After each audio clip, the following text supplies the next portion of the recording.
Yeah. Family, y'all. Just keep it tight, keep it tight, keep it tight. Oh, right. Yeah. Here we go.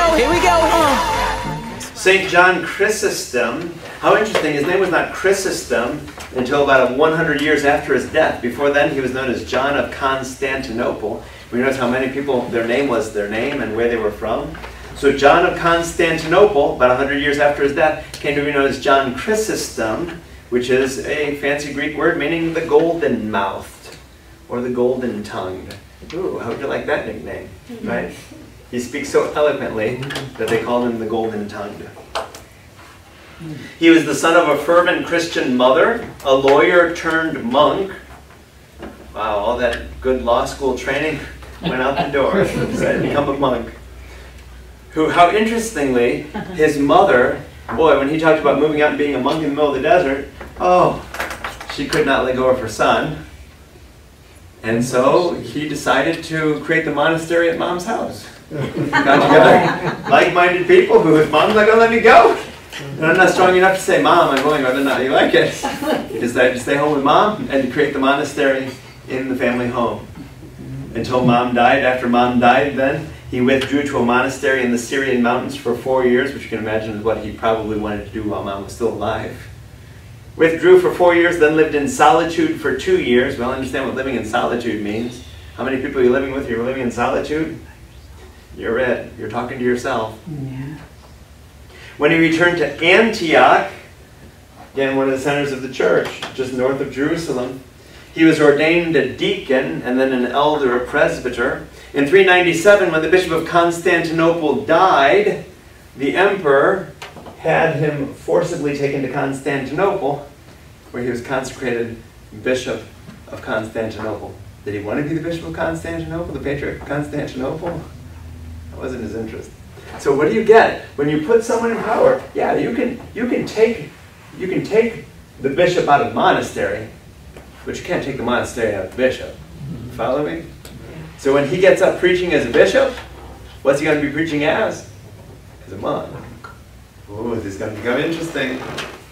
So John remained a monk at heart and initiated various reforms in the church. Monks have to be celibate. Monks live without wives and children.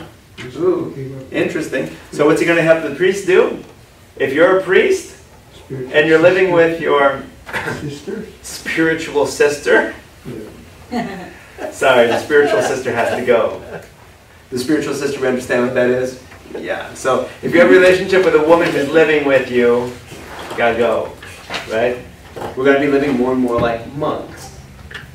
He set up a system of scrutiny for church finances. Monks have a vow of poverty. I mean, we're not interested in all these wealth and riches. Let's make sure that no one else abuses all of these riches. Luxury items of bishops' palaces were to be sold to feed the poor. Keke? Right? I mean, what's going on here? This monk is essentially imposing on us what it is, the way that monks live. Okay, maybe they don't live with golden candlesticks and fine robes, but does that mean that we have to live without those things? Churches had to be open at times convenient for working people? Okay, now you're just taking it too far here. You mean that we have to, these people who work from morning till night, it's not our fault they have to work. You mean we have to make ourselves available to have masses for them when in the early morning or late at night, or to open the church early in the morning?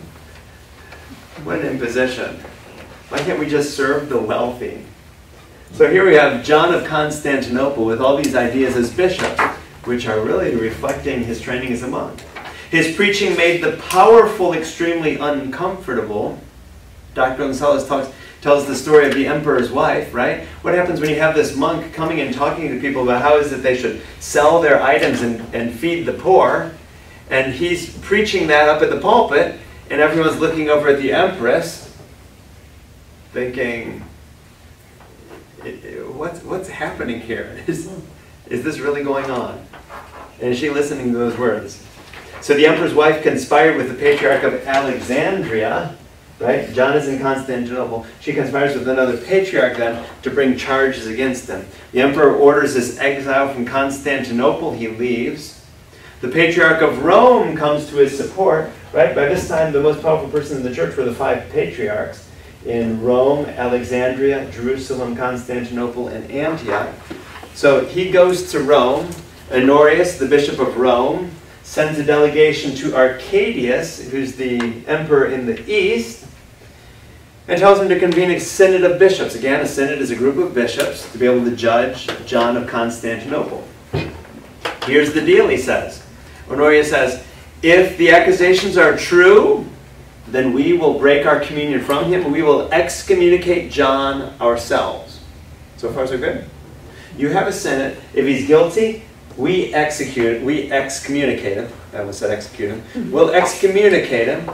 But if he's not guilty, then you restore him as Patriarch of Constantinople.